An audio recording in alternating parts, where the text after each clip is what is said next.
on September the 22nd, 2003. Multimillionaire Robert Durst was on trial in Galveston, Texas for the murder of Morris Black.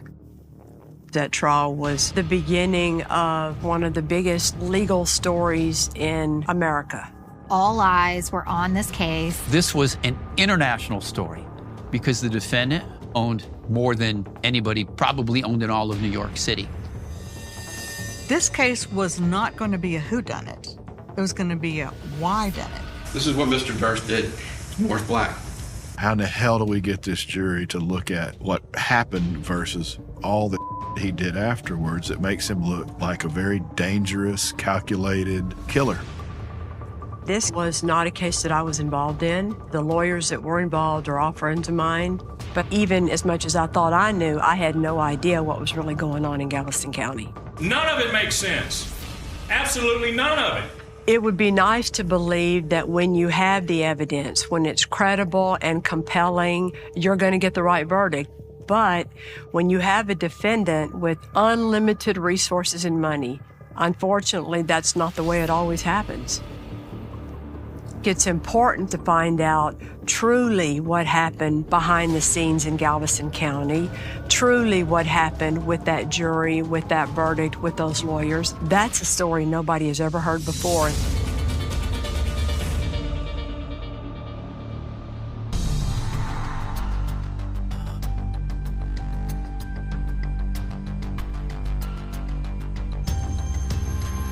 They broadcast it as a torso floating in the bay. And the body would have been down here. And I actually pointed out to the bay and I said, look at those dark spots just under the surface of the water. Out beyond the pier, because you can see the dark shadows of the bags out there. And then we fished in 3 bags that were floating under the water. That was 2 arms and a leg. And then the missing leg was found farther west of the crime scene, washed up on the beach. There was no head. Kind of seared into your memory, if you will. It's hard to forget. I finished all the chores for the day. I sit down, turn on the TV to watch Sunday Night Football, and within 2 or 3 seconds, the phone rings. I answer the phone, and dispatch says, "This is Galveston Dispatch. We have a torso floating in the bay." And I said, "I'm sorry, I didn't hear you right. What did you say?" I got in the car and I respond to the scene. I think one of the things people don't know is sometimes prosecutors are on call, kind of like a doctor's on call. In special crimes at Harris County, we were on call 24 hours a day with a beeper or with a cell phone. You don't want to make any assumptions at that point.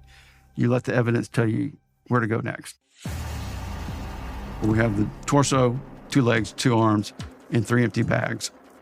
I see the trash in the bags. There was a cover for a bow saw. One thing that really stood out that I remember, there was a newspaper flyer that said resident and had an address on Avenue K. The immediate thought was that that address may very well have something to do with this crime. Using fingerprints, the medical examiner is able to confirm the identity of that headless body as being 71-year-old Morris Black. Why would anybody want Morris Black dead, and why would anybody need to mutilate his body in such a horrible way?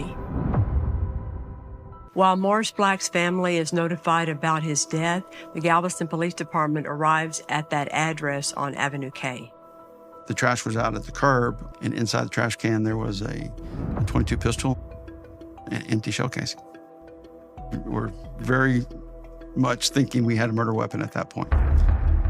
The police department also recovered an eyeglass prescription in the trash, and the name of the prescription belonged to Robert Durst. At this time, nobody knew who Robert Durst was. We also found an eviction notice for Morris Black for apartment number 1. Inside Morris Black's apartment, there was blood in the drain, the sink, the shower, certainly evidence that would indicate that blood was being washed down the drain. And they've found evidence of blood in the hallway going from Morris Black's apartment to the apartment across the hall. The landlord told us that Dorothy Siegler was the person who rented the apartment across the hall from Morris Black. Dorothy Siegler is not at the apartment, so the police department gets a search warrant for that second apartment, and when they go inside, they find blood spatter on the walls. There were drop cloths and cuts of linoleum consistent with dismemberment of the body.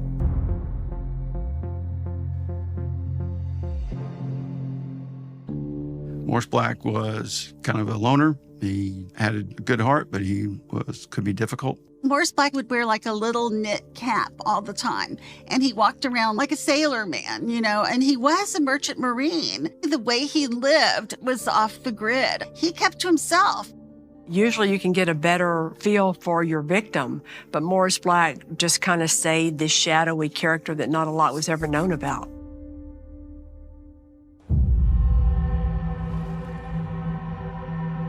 The autopsy showed that there was an injury to the head while he was alive because there was blood in the lungs. Only way you can get that is flowing blood coming down the esophagus, down into the lungs, and the person is breathing at the time. We know he wasn't shot in the torso, the arms, or the legs. We know there was a gunshot because of the high-velocity spatter. Likely conclusion, Morris Black was shot in the head. So this person who rented the apartment under the name Dorothy Siegler was somebody we wanted to talk to. Through the internet, we were able to locate Dorothy Siegler and actually called her up and talked to her. She had no connection to Galveston. She had no connection to Morris Black. We asked her about Robert Durst. She went to high school with Robert Durst. We do not believe in coincidences in the criminal justice system. And the fact that Robert Durst went to high school with Dorothy Siegler, I call it circumstantial evidence. During the investigation, we came across information that Robert Durst may have dressed as a woman from time to time. Librarians said that they did see Robert Durst and Morris Black together at the library, and that Robert Durst would come in dressed in drag. And so we figured that Robert Durst is Dorothy Siegler.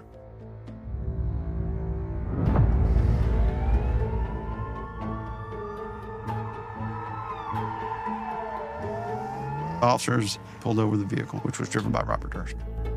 And inside the car, they found a bow saw and traces of blood in the back portion of the SUV.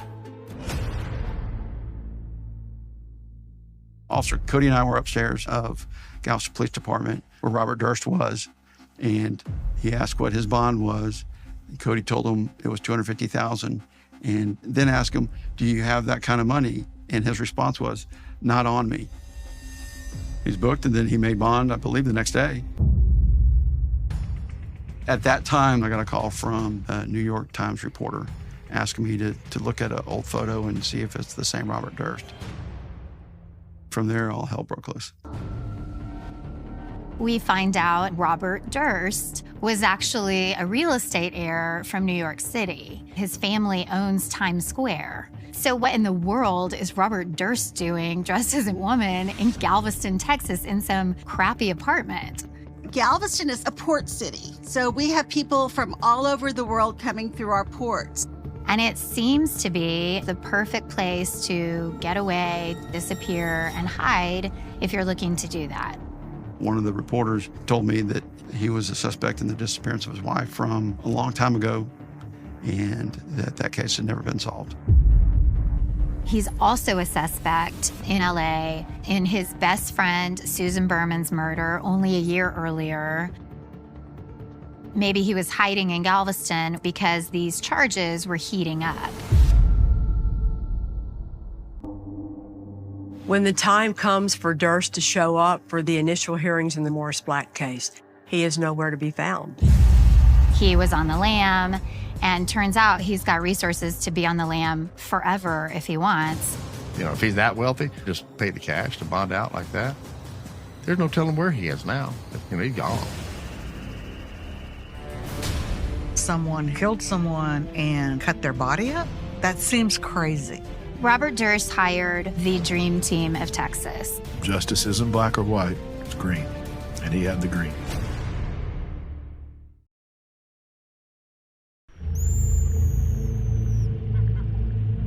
the police department has arrested Robert Durst for the murder of Morris Black. But with seemingly unlimited financial resources, Robert Durst skips town and now he's on the run. Robert, please come home. The trust has the wherewithal to pay for your legal defense. 45 days goes on. They're searching for Robert Durst. He's finally found 1,500 miles away from Galveston, Texas, in Pennsylvania, where he's arrested, shoplifting a sandwich. He rented a car and he's using Morris Black's ID and he's using Morris Black's name. While all this is going on, you also have a prosecutor in Westchester County, New York, looking into a murder allegation against Robert Durst there, and another one in LA County, California, where they're looking at the possibility of Robert Durst also committing a murder there. Because there was a lot of evidence. The Morris Black case looks open and shut. It doesn't look good for Robert Durst. And then this guy who just got arrested shoplifting a sandwich has hired literally the dream team of Texas. Dick DeGuerin, Mike Ramsey, and Chip Lewis. You don't get better. We all knew at that point it's going to be a fight. When Robert Durst hired Dick DeGuerin, everybody knew who he was. He was the biggest guy to hire in Texas. He was the best. And I knew that personally because I tried the Dror Goldberg case against him, and I got to see firsthand, up front and personal, how great he was at his job. I also got to see things that I thought he made mistakes doing, where I felt like maybe I could share those thoughts with Joel and Kurt as they prepared for their trial, and I did that. And I knew Chip better than both of those guys because he's a friend of mine. And Chip worked at the DA's office when I was at the DA's office. He was an up-and-coming star prosecutor who was great in trial, who was very, very charming. He left the office to go out and make his own name in the criminal defense world. So I knew that Joel and Kurt were going to have their work cut out for them.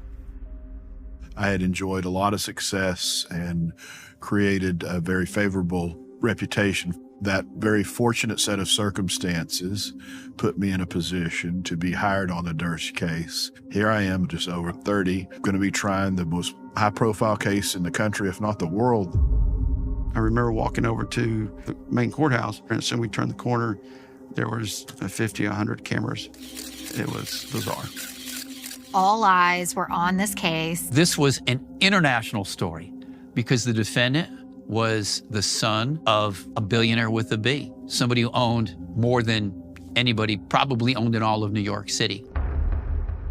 This case was not going to be a whodunit.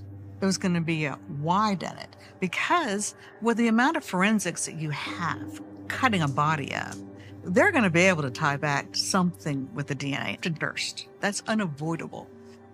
We filed a pleading with the court that said you do not need to do DNA. There will be no contest as to the identity of the shooter. Mr. Durst swears to affirm that he killed Morris Black. It was self-defense resulting in an accidental discharge of a gun. It was not a murder. Everybody was shocked that that was going to be the defense. Well, of course, there was always a question in everyone's mind whether he was insane. You have someone who is trying to hide his identity, dressing as a woman, killed someone and cut their body up? That seems crazy. How does self-defense end up with body parts in a trash bag thrown in the bay? Doesn't quite make sense. When you read the legal paragraph of what justifies self-defense, there's a lot of words. And it's hard to make a jury understand all those words and all those little elements and pieces matter before self-defense applies.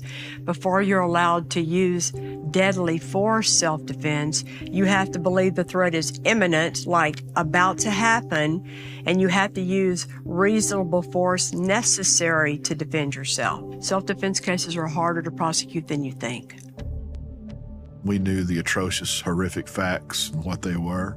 The question was, how in the hell do we get this jury to look at what happened versus all the he did afterwards that makes him look not only guilty, but like a very dangerous, calculated killer.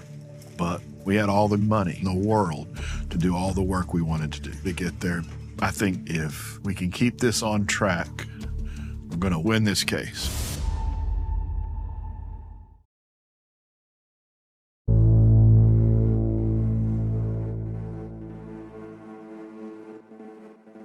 Robert Durst is charged with the murder of his neighbor, Morris Black. As the prosecution prepares to go to trial, they come to court with what you would assume to be a plethora of evidence. And for his part, Robert Durst has hired the best defense lawyers that money can buy. We had everything at our disposal. We had an unlimited budget. We had the ability to do things that 99% of the time a criminal defense lawyer doesn't have to do. Deep, involved, expensive polling of thousands of people to put together a most compelling motion to change a venue was the first in that step. We could show the folks that met the criteria for jury selection in Galveston County were overwhelmingly predisposed to believe Bob Durst was guilty based on what had been reported today. We didn't have that kind of money. We did not have any polls, but we're getting affidavits from citizens, and we're showing that, yes, he could get a fair trial. Change of venue, if a judge grants that, it's going to cost the county a lot of money because you have to pay to put up not just 12 jurors plus 2 alternates in another county, but all the security, the bailiff, however many deputies need to come to be in charge of the jury and the defendant, the court staff, the judge, the prosecution team, the defense team. The county's got to pay for all that times every single night you're in trial, and they don't come home on the weekends. I think that when you add up all those expenses, you're easily talking about, with a trial that lasted as long as this one did, close to $1 million. So that's a huge bill, and they don't have the money for that. The judge has a lot of discretion on a change of venue. However, the polling was so thorough, the support for the motion was overwhelming, that a court of appeals, if she denied change of venue, would likely make them try the whole case again. The goal in mind was to posture the case to a point that the state would agree to trade our change of venue motion for individual voir dire. The defense's position was, if you give us individual jury selection, if you permit us to examine jurors one by one, then we don't have to take the show on the road. Mike Ramsey and Dick DeGuerin could literally drill down on individual juror about whether they could find that someone could kill his neighbor, decapitate him, dismember him, throw him in Galveston Bay, and still walk out of that courtroom.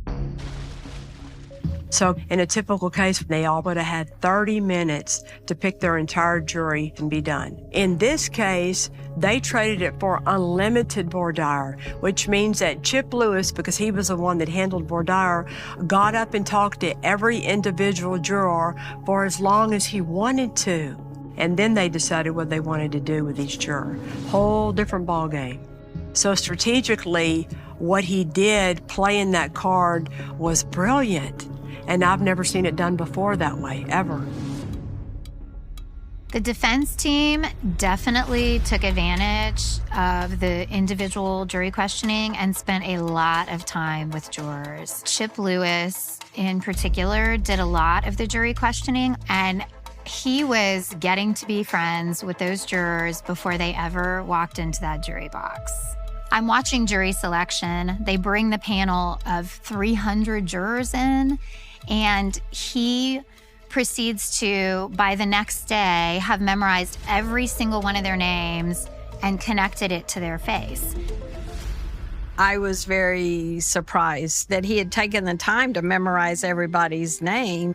We ask a lot of questions about loved ones, friends, somebody close to you that has dealt with mental issues and struggles. Plant the seed in the jury's mind. They're starting to think already before they're even chosen. There's something about mental issues in this case. The defense was very focused with the jury questioning. Have you ever been in a situation where something happens, you didn't mean for it to happen, and you kind of lose your mind? We're looking for jurors who have been inoculated to the fact that you're going to see some awful. What I'm going to ask you to do is compartmentalize that awful And the way you do that is you follow the universal law. It is the law of nature. Nothing that happens after the fact can change how Morris Black died. In a moment, ladies and gentlemen, I'm going to read the court's charge to you, which is the court's instructions on the law and the legal definitions that you need to decide this case. Jury instruction did not support the defense narrative about they couldn't consider anything after the killing. We're ready to proceed? Yes, Your Honor. It took nearly 2 months for both sides to pick this jury. The trial of Robert Durst was then set to begin on September the 22nd, 2003, which was almost 2 years after the murder occurred. Trial is supposed to start, and all of a sudden, there are these jailhouse tapes. That's going to make it much more likely that they're going to want to indict me for Kathy. Taped jail conversations have the potential to completely change the course of a trial. No, you're going to be all right, I promise. Okay.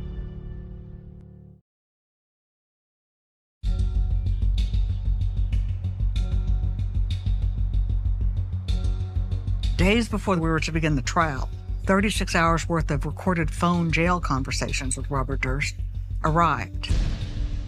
Durst had previously been in custody in Pennsylvania, and the Pennsylvania jail had hours of recordings of Durst speaking to Mrs. Durst. We learned that Robert Durst married real estate power player Deborah Lee Sheraton in December of 2000. Their marriage began less than 9 months before Durst killed Morris Black. I'm trying not to plan what kind of look I should have on my face. I know. Am I supposed to be smiling, or am I supposed to be grim? If you're thinking of expression, I would just have, like, as close to no expression as you Yeah, that's what I see. As you hear Robert Durst talking to his wife, you hear how cunning he is, how smart he is. So you get the real essence and character of the man in these tapes in a way that poor little pitiful frail Robert Durst sitting in the courtroom looks nothing like. First he was going to say you're incompetent. Then he was going to say you're insane. There's a conversation between him and his wife where she did not want him to use one of his attorneys because she was afraid that he wanted to use the insanity defense. And what good lawyer wouldn't consider it in this case? The problem was the family trust had a provision that if he was ever found insane or incompetent in a court of law, he would be eliminated from the trust. That would mean, okay, that your decisions, like giving me a power of attorney, was you were incompetent at the time, so that it's not good.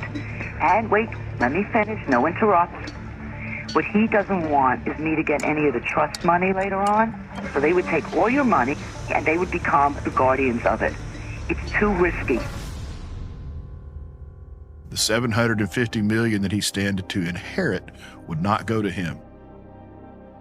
These calls were mostly about conversations having to do with the money, so you would think that a lot of that is not even going to be relevant. And that was the ruling that Judge Chris made, that however cold-blooded he seems discussing money has nothing to do with what happened in the murder of Morris Black. So she didn't let hardly any of the jail call information into evidence.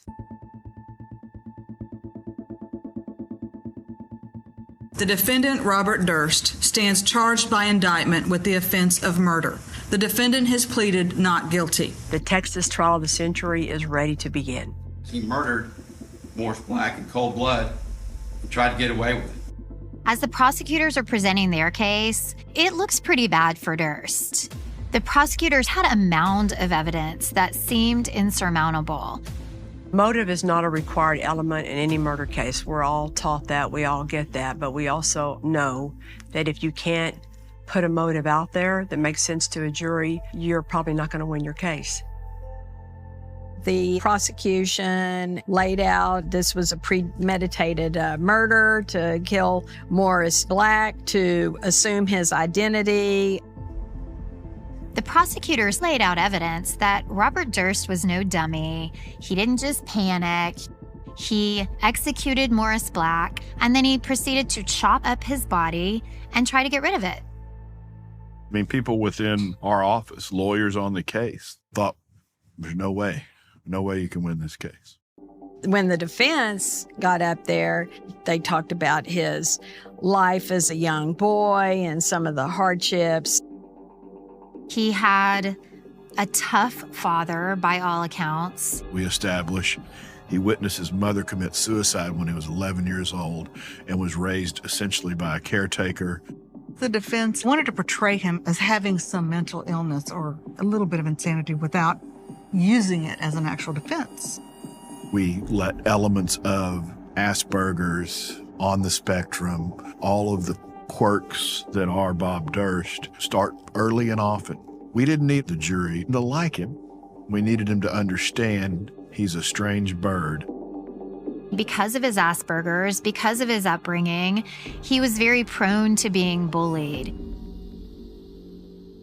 Robert Durst appeared to me to be very small. He looked like maybe he was about 5'5" to 5'7" at the most. He's a very unintimidating person. The defense dressed him in overly big clothes to make him look smaller. DeGuerin raised his chair all the way up to make Dick look that much larger than Bob. My bailiff would go during the breaks and lower his seat, so the seat went up and down all day. We were painting a picture of Bob that we wanted the jury to see. We presented a stark contrast between the quirky, eccentric, little, frail Bob Durst and the aggressive, threatening Morris Black. Morris Black would sometimes get loud, or he could be mean or belligerent. The defense said they were friends. For whatever reason, their friendship unraveled, and Morris Black targeted Durst and got killed in the process. Once a jury starts to think, this son of a bitch, I mean, nobody's going to miss him. The world's better off without him. It makes Bob Durst a whole lot more likable. No one deserves to be murdered, obviously, but there are different degrees of victims, too. Let's keep it real.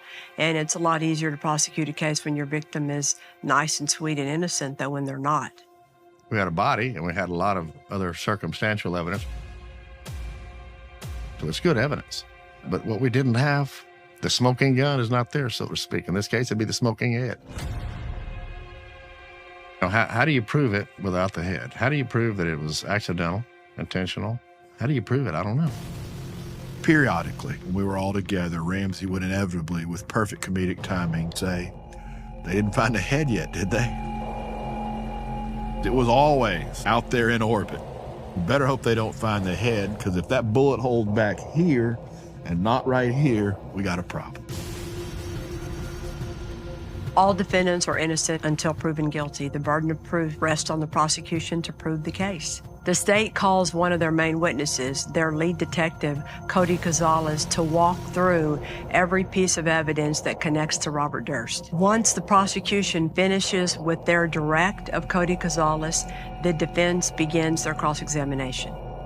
I knew when he was asked, "What can you point to that shows this is not self-defense?" You could hear a pin drop. And he said, "Nothing."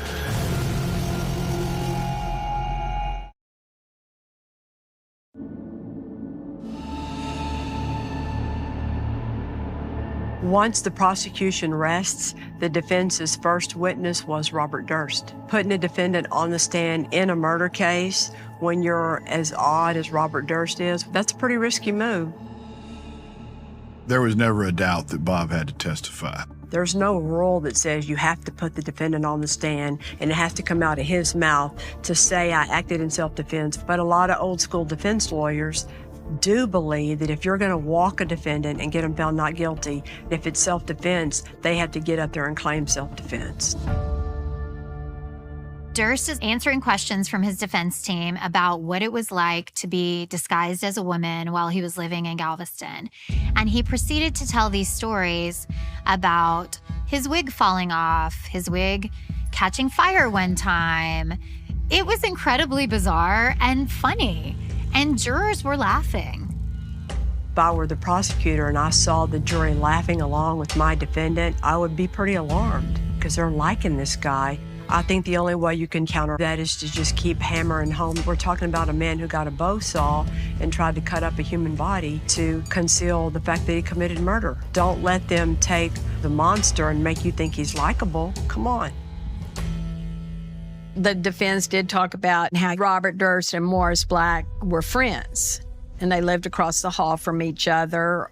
One time he'd even given him a key to the apartment. But then Robert Durst and Morris Black had gotten into an argument, and Durst had taken his key back from Morris Black, and he did not want Morris Black to come back into his apartment anymore. Robert Durst testifies at the time of the murders that when he came back into the apartment, Morris Black was there in the apartment. Robert Durst wanted Morris to leave, but Morris Black didn't want to leave and knew where Robert Durst kept the gun. So Morris Black went to go get the gun, and that the gun accidentally went off in this fight over the gun. The judge did allow Robert Durst to step down off the witness stand and demonstrate with his attorney to the jurors how exactly the struggle happened and how the gun went off. Their whole presentation was choreographed down to every step. What you can see happen in a courtroom with your own eyes because it's acted out in front of you is always going to be more impactful than just sitting on a witness stand talking about it. That is his version of events that he has all the right in the world to describe and show the jury. If they chose to believe it, that's up to the jury. Watching this reenactment, it was plausible to me this could have happened. They were riveted, standing up, leaning over when Durst did the demonstration, the struggle over the gun. The way the struggle happened, the way he fell, and where Morris Black was shot right above the nose through the eyes could not be contradicted by the head. The head was never found. When the prosecution cross-examined the witness, they were looking to tear Robert Durst's testimony apart. Kurt and I split up the cross-examination, and I focused on the dismemberment. You don't get people up after an accident or self-defense. And if you look at the cuts, this is not something that was done haphazardly or in a crisis. This is something that was done with the skill of a surgeon. This case is not about what happened to Morris Black's body after he was dead. This case is not about what Bob Durst did after Morris Black died. The sole issue for you ladies and gentlemen to decide is how. And the crux of this case is whether the state has proved to you beyond a reasonable doubt that Bob Durst knowingly, intentionally, voluntarily killed Morris Black. There's no motive and nothing to gain. What makes sense about anything that this man did on September 28th, September 29th, September 30th, and October 1st when he fled? None of it makes sense. The defendant has demonstrated the willingness to commit horrid, indescribable acts of butchery. That man, Robert Durst, is guilty of murder. Thank you. I think that if you would have asked anybody in the courthouse, we would have all told you, well, he's going to be found guilty. But my brother at the time was a court reporter in a different courtroom, and he went and watched a lot of the trial, and he told me how it was going pretty much every day. And I had even kind of been warned it wasn't going great for the prosecution. Your job as a juror is to look and consider all the evidence. The prosecution's message in their closing arguments were methodical and based on evidence. They weren't as compelling. The jury must be convinced that Mr. Durst voluntarily and intentionally killed Morris Black. The fact of running away alone cannot supply that evidence. A huge part of courtroom winning or losing is theater, and it's drama, and it's connecting with a jury. And I think that the defense attorneys just had a better connection. We went into the jury room for deliberations. A vote was taken, some for guilty, some for not guilty, and some undecided. A lot of us are thinking this may be a hung jury. As the jury enters the courtroom, viewers from all over America are tuning in to learn the fate of Robert Durst. With the jury, find the defendant, Robert Durst, not guilty.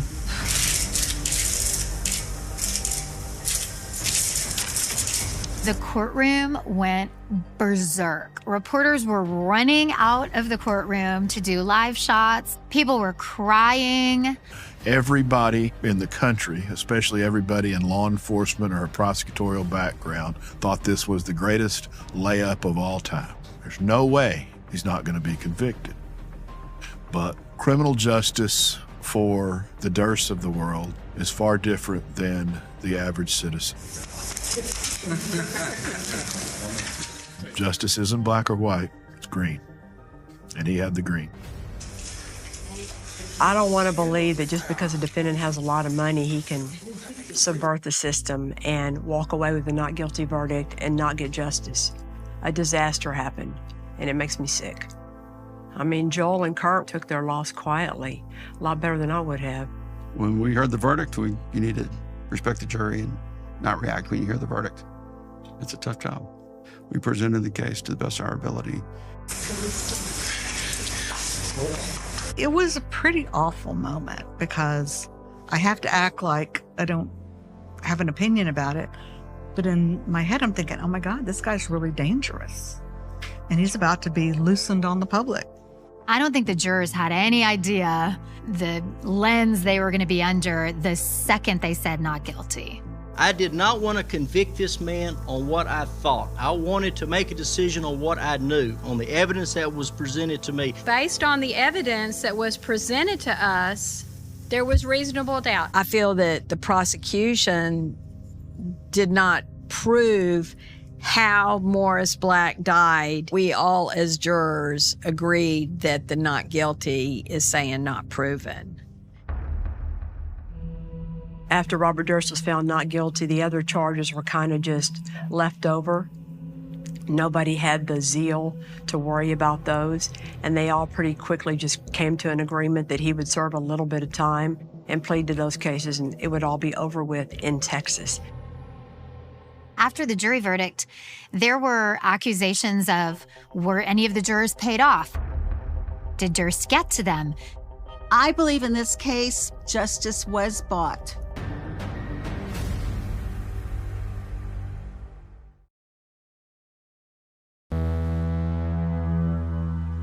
I believe in this case, with Durst money, justice was bought. Not guilty. What was real surprising to me was soon after the case was over, the head juror on the trial started visiting Robert Durst in jail with his family, becoming friends with him after trial. What can I tell you? One of the jurors subsequent to that case worked for Bob Durst himself. And then Bob donated $1 million to Galveston County to build a law library.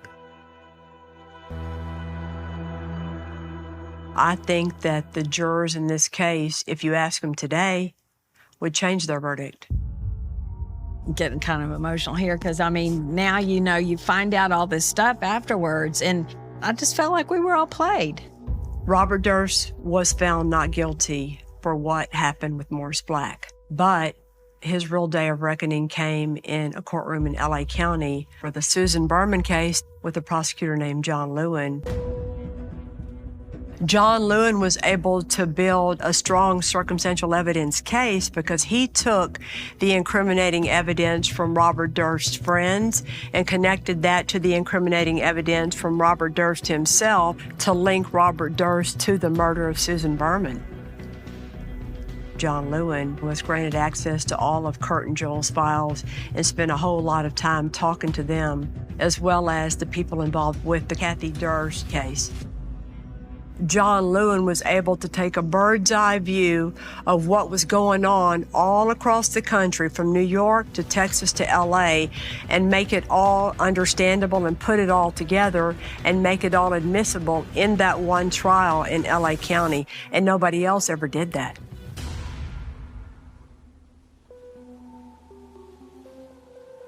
I got the first call when Bob Durst was arrested in New Orleans on the California warrant. He said, I need you to get here. They've arrested me for murder. Based on Robert Durst's history, there was no telling what would happen with the Susan Berman trial in LA. I mean, lightning struck once. Maybe it would strike again. Dick DeGuerin was Durst's defense lawyer. Chip Lewis was his defense lawyer. John Lewin gave his opening statement, and then they shut down the courtroom for COVID. And it was over a year later that they continued the trial. The beautiful thing that happened, John Lewin figured out a way to make the motive of why he killed Susan Berman have to necessarily include what happened in Galveston and what happened in Westchester County. All three of these cases, ladies and gentlemen, are interrelated. Everything starts with Kathy Durst's disappearance and death at the hands of Mr. Durst. And he had to kill Susan Berman because he feared that she was going to talk. And then he had to kill Morris Black because Morris Black knew who he was and was putting pressure on him.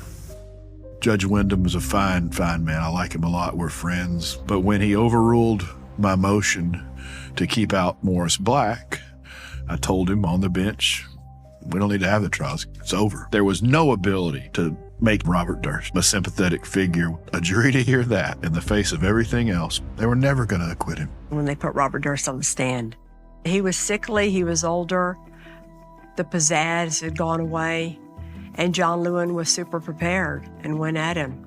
It's ridiculous. It's patently absurd.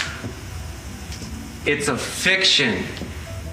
Robert Durst is found guilty of the first-degree murder of Susan Berman. More than 20 years after her death, he is sentenced to life without parole.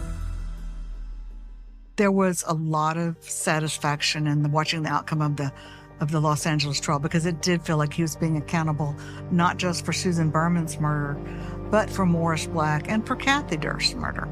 Because of what happened in Galveston County, John Lewin was able to use all that to help put his case together. So at the end of the day, there was a point to all of it.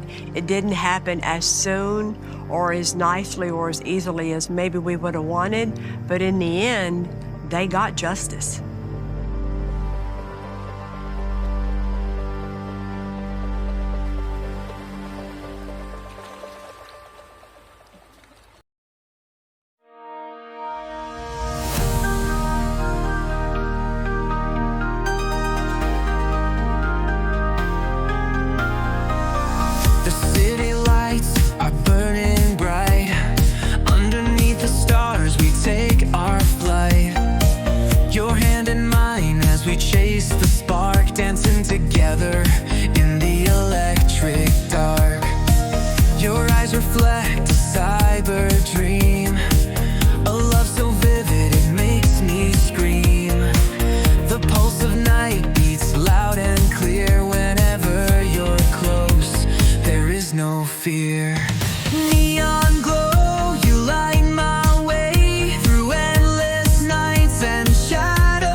Neon glow, you light my way through endless nights